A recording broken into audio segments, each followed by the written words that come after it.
Salut à tous, bienvenue sur l'Arcadie et aujourd'hui on va parler de Spirit Island. Et pas n'importe lequel des Spirit Island puisque ça va pas être une extension, ça va pas être le jeu de base, étonnamment. On va parler du jeu qui moi m'a mis en fait dans l'univers de Spirit Island. C'est une version que vous avez peut-être pas entendu parler et il s'agit pourtant de Horizon of Spirit Island. Donc cette version, donc c'est un standalone du jeu de base, donc qui a pour but de rendre plus accessible donc l'expérience Spirit Island. C'est pour ça que moi je me suis penché dessus parce que j'avais envie d'avoir une porte d'entrée en fait dans cet univers que je voyais le jeu en fait de base qui était hyper reconnu et je me suis dit bah c'est bizarre quand même, enfin pourquoi c'est aussi bien, ça avait l'air assez austère et j'avais beaucoup de mal à mettre le gameplay et j'ai sauté le pas avec cette version là. Et franchement, c'est un régal. Vraiment, maintenant, je suis très très fan de Spirit Island. Et on va voir pourquoi. Donc, petite précision sur cette version.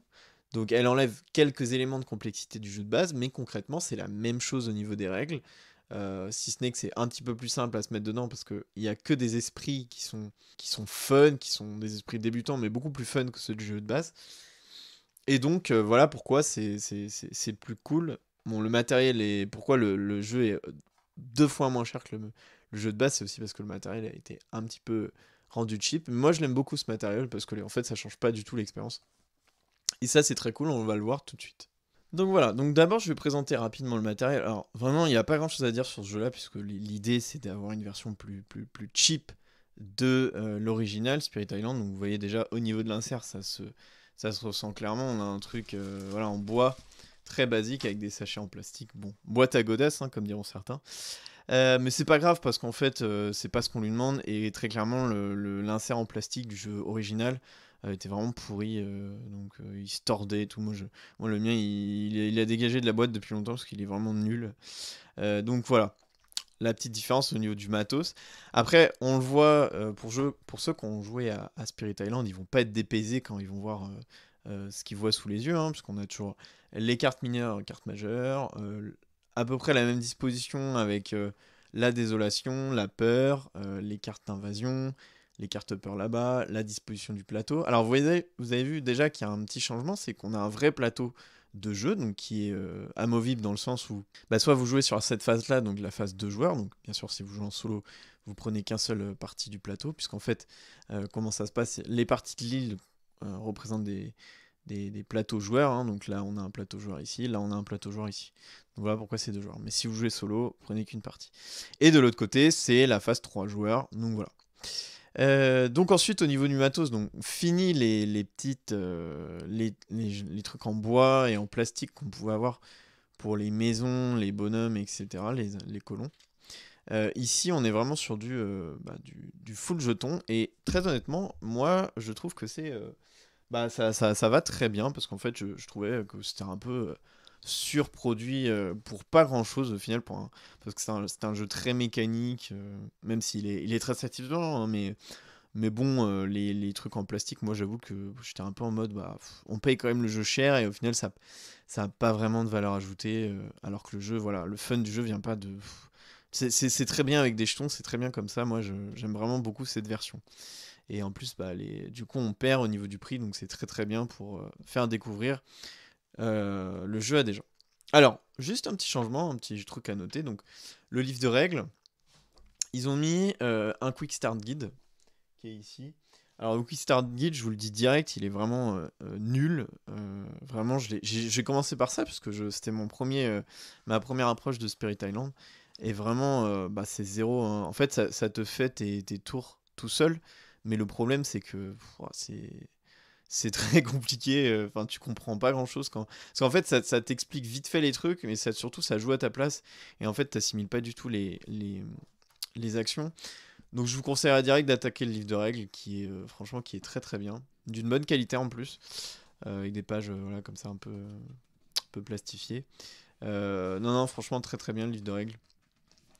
Les termes sont bon, j'ai galéré sur certains trucs, mais il vous donne des conseils, il vous explique les concepts. Non non franchement très très bien. Il y a pas tout dedans, forcément j'avais quand même quelques questions, mais bon on arrive quand même à s'en sortir.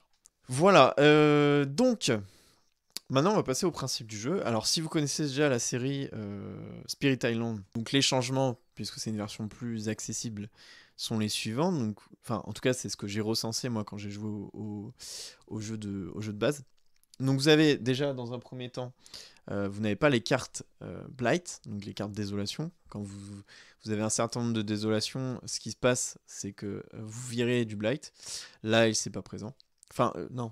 Vous mettez du Blight sur la carte, désolation, et une fois qu'il y a un certain nombre de Blight qui est atteint, bah, vous la retournez. Ça fait des effets de merde. Il y a aussi pas les campagnes, et il n'y a pas les cartes adversaires. Donc en fait, vous jouez au niveau de difficulté de base, sans ajout de quoi que ce soit. Voilà pour ceux qui connaissent déjà Spirit Island. Honnêtement, le reste, ça ne change rien, rien du tout. Au niveau des esprits, donc, ils sont complètement compatibles avec le jeu de base. Vous avez 5 esprits différents. On va en parler dans 2 secondes. Voilà, donc si vous connaissez déjà le jeu, vous pouvez déjà passer à la fin de la vidéo avec mon avis. Hein. Mais sinon, bah écoutez, je vais expliquer un petit peu les principes. Donc au niveau des esprits, en fait, puisque vous êtes... voilà, votre objectif donc, dans Spirit Island, c'est de repousser donc l'invasion des colons, puisqu'il y a des colons qui viennent polluer l'île, et donc vous devez faire un certain nombre de... Vous devez leur faire peur, et vous devez leur faire assez peur pour qu'ils ne reviennent plus de l'île et gagner la partie. S'ils ont trop pollué l'île, ou si ils sont arrivés à la fin de ce paquet, donc un espèce de paquet invasion, vous avez perdu. Donc voilà. Donc il faut vraiment leur faire assez peur rapidement pour qu'ils se barrent et vous gagnez. Pour ce faire, vous allez incarner donc des esprits qui ont leur propre particularité. Donc ces 5 esprits, ils sont assez subdivisés très précisément. Donc on voit ici leurs caractéristiques. Voilà.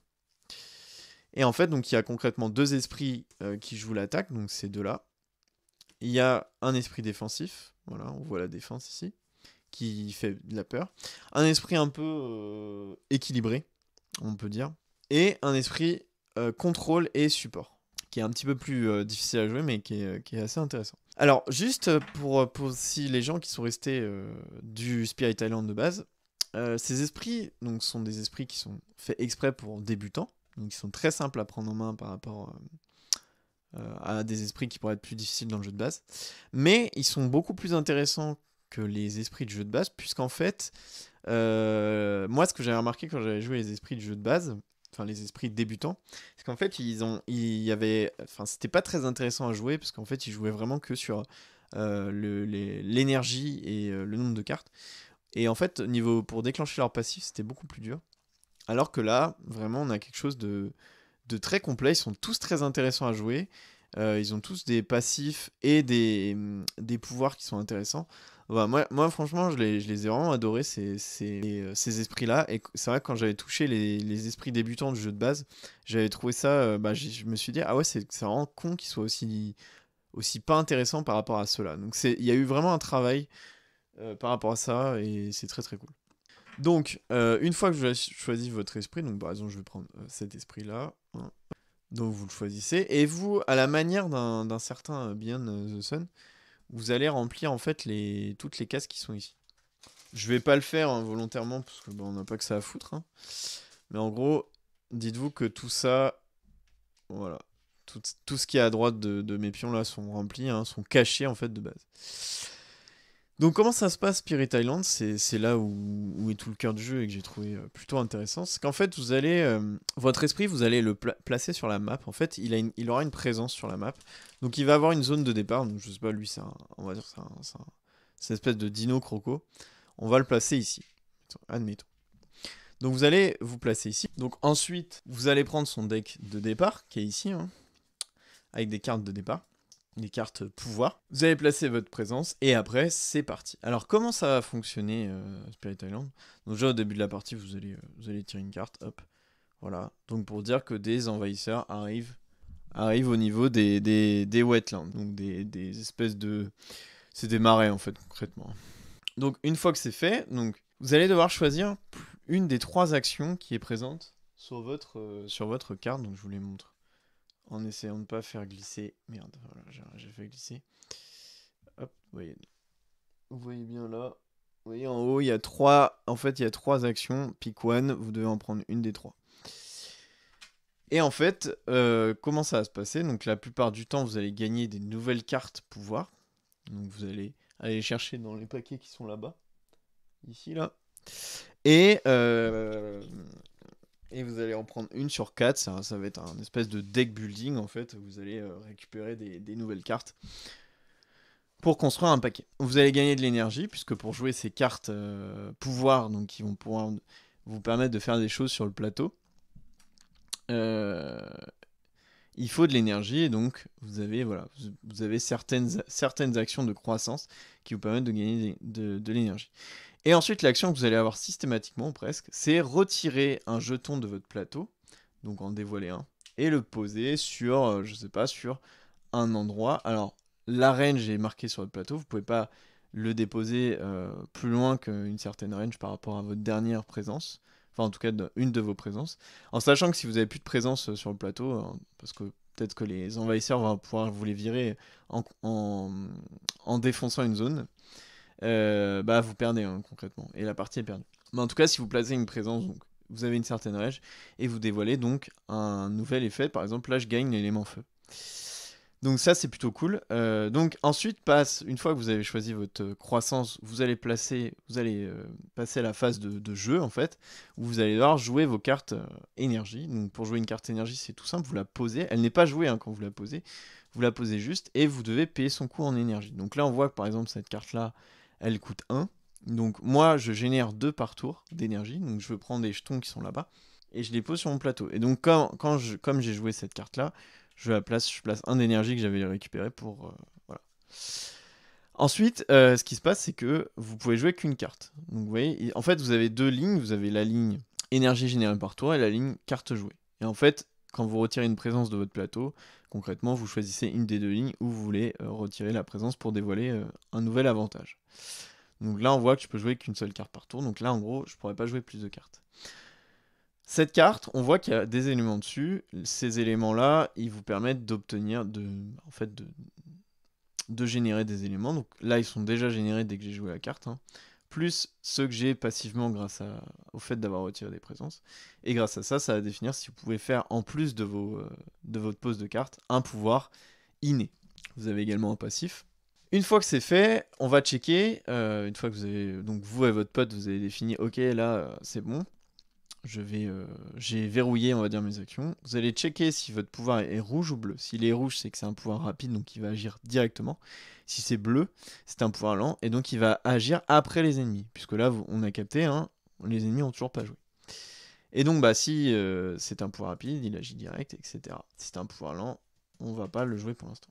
Par exemple ici. Là, je vais jouer un pouvoir lent, admettons. Donc ensuite, une fois que j'ai joué mes pouvoirs, donc on joue les rapides, et après ça va être à l'ennemi de jouer. Donc ça se passe toujours de la même façon. En fait, c'est dans ce sens-là, vous avez vu.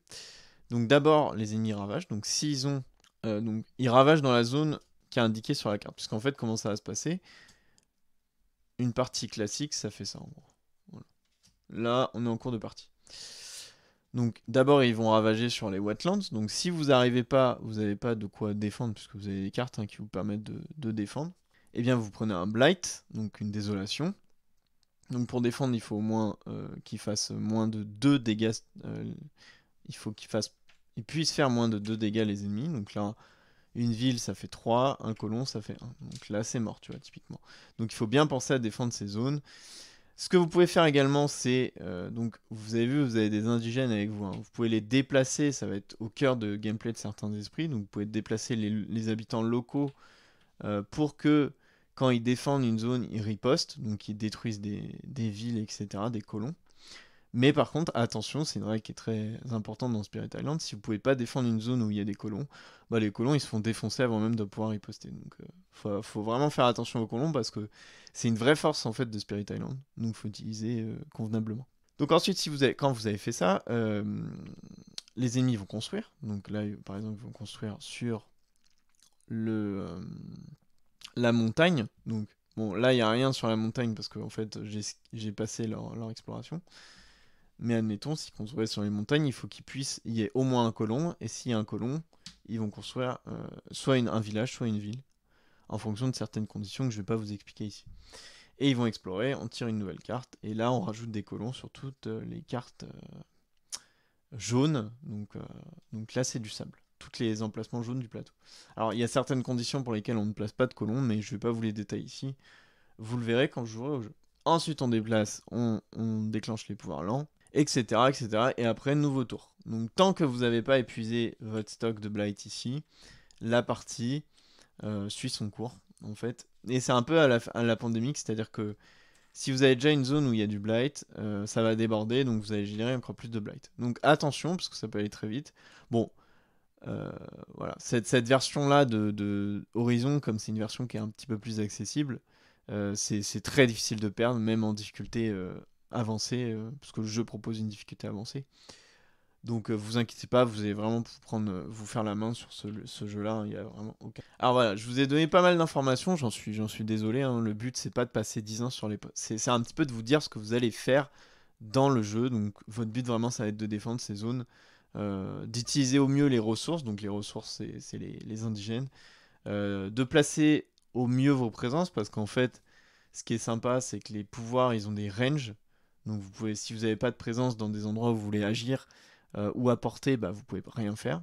Et le but, voilà, c'est de vider la petite réserve de Fear qui est là-bas pour gagner des cartes Fear qui sont ici. En fait, il y a un truc qui est hyper bien dans Spirit Island, c'est que de base, vous avez vu la condition de victoire ici, elle est ici. En fait, vous avez, pour gagner, il faut que vous viriez tous les colons, toutes les villes et tous les villages. Autant vous dire que c'est absolument impossible, puisque bah, au début, vous pouvez pas, il y a trop de trucs qui arrivent, vous pouvez pas tout gérer. Et en fait, plus ça avance, plus vous allez générer de cartes FIR. Plus vous allez générer de cartes FIR, plus en fait la condition de victoire va être plus simple. Vous voyez, dès que vous êtes en niveau de terre en niveau 2, il faut plus que vous détruisiez des villes, des villages et des villes pour gagner. Et une fois que vous êtes en condition de terre en niveau 3, juste qu'il faut détruire toutes les villes. Et quand vous avez vidé le paquet, vous allez gagner instantanément. Voilà. Donc nickel, c'est vraiment simple à comprendre au niveau des conditions de victoire. Et parfois ça peut arriver d'un coup. Vous avez un move à faire et vous êtes en mode bon bah on a gagné. Voilà un petit peu pour Horizon, donc je vous dis c'est très... alors il y a pas mal de règles, mais en fait une fois que vous les avez assimilées, ça se passe très bien, le jeu est assez satisfaisant parce que on a notre parcelle à défendre, tout le monde doit gérer son truc. On parle beaucoup, c'est un jeu où on parle beaucoup, donc ça c'est très très cool. Mais j'aurai l'occasion de en parler pendant mon avis. Alors, Horizons of Spirit Island. Donc, qu'est-ce qu'il y a à en dire de ce jeu? Bah écoutez, c'est c'est Spirit Island, donc il y a les bons et les mauvais côtés. Je vais déjà commencer par les choses que j'aime bien dans cette version, avant de parler du jeu, du mécanisme de jeu en lui-même. Donc déjà, cette version, bah, elle est quand même vachement cool parce que pour 30... moi j'ai fait 7 parties donc, de jeu là, pour 30 euros. Vous avez quand même un jeu qui peut vous tenir quand même des longues heures. C'est très cool. On a envie en fait de tester les esprits proposés parce qu'ils sont tous intéressants. On a envie de tester les combinaisons donc, que vous pouvez faire, hein, parce que moi j'ai joué à deux entre les équipes, voir ce qui fonctionne, voir ce qui ne fonctionne pas. On a peut-être envie de passer, parce que le jeu propose une difficulté améliorée entre guillemets, on a envie de tester ça. Voilà. Enfin, il y a plein de choses à faire dans ce jeu-là. C'est un jeu qui va quand même, si vous êtes dedans, il va vous occuper. Enfin, voilà, c'est pour le prix, on n'est vraiment pas dépaysé. Non, j'ai trouvé ça très très bien. Franchement, le matériel est au niveau et l'édition est au niveau. Après, bon, j'en ai déjà parlé, mais le Quick Start Guide, je le trouve pourri, c'est dommage, parce qu'en fait, on était vraiment dans l'esprit de se dire, voilà, on est sur une expérience beaucoup plus accessible. Et ils ont raté complètement leur guide de démarrage, en fait, et ça, c'est tellement con, puisque c'est un peu l'idée. Un autre point que j'ai trouvé, bah, l'insert est vraiment pourri, mais bon, ça, à la limite, c'est pas très grave. Qu'est-ce que j'ai trouvé vraiment un peu nul? Bah en fait c'est presque trop facile en fait comme jeu. Même à ma première partie j'ai pas perdu. C'est trop dommage en fait parce que ok c'est accessible, mais en fait bah déjà le jeu t'oppose quasiment aucune résistance. Enfin si t'as un peu joué voilà à des jeux, je sais pas hein, peut-être que c'est peut-être moi qui ai mieux compris que des gens qui peuvent démarrer, mais ça m'a vraiment pas, on n'a vraiment pas eu de problème. Dès que vous arrivez en fait au niveau 3 de Fear, bah, vous gagnez presque systématiquement. Donc voilà, c'est dommage qu'il n'y ait pas plus de modules pour rendre le jeu difficile. Ça aurait été parce qu'ils ont proposé un truc, mais en fait, même ça, c'est pas c'est pas complexe.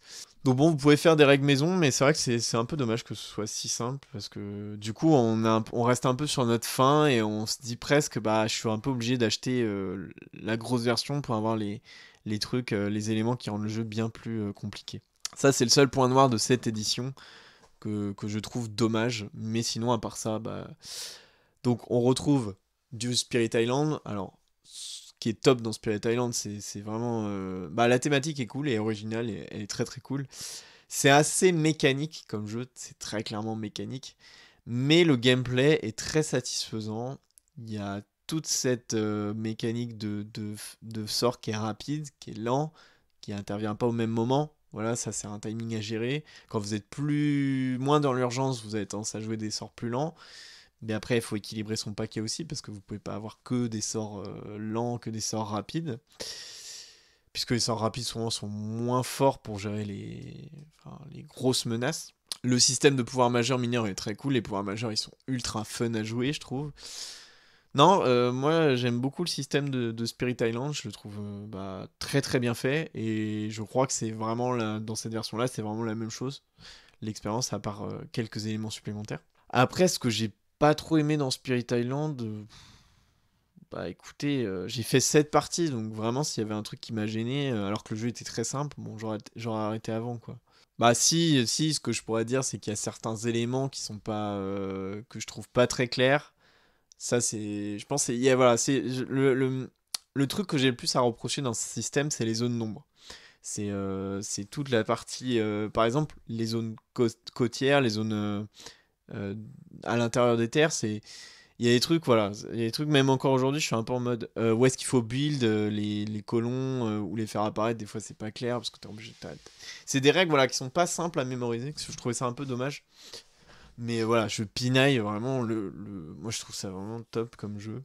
C'est même pas répétitif parce que bah, comme il y a la variété des menaces, bah, c'est vrai que c'est cool, puis au pire vous changez de perso. Non, non, franchement, j'ai pas grand-chose de négatif à dire sur le jeu.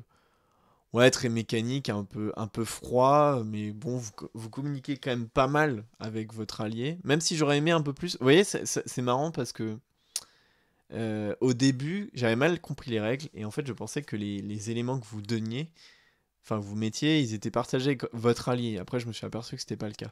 Ça aurait été bien pour avoir plus de coop, de faire en sorte que ces éléments-là, ils soient vraiment partagés.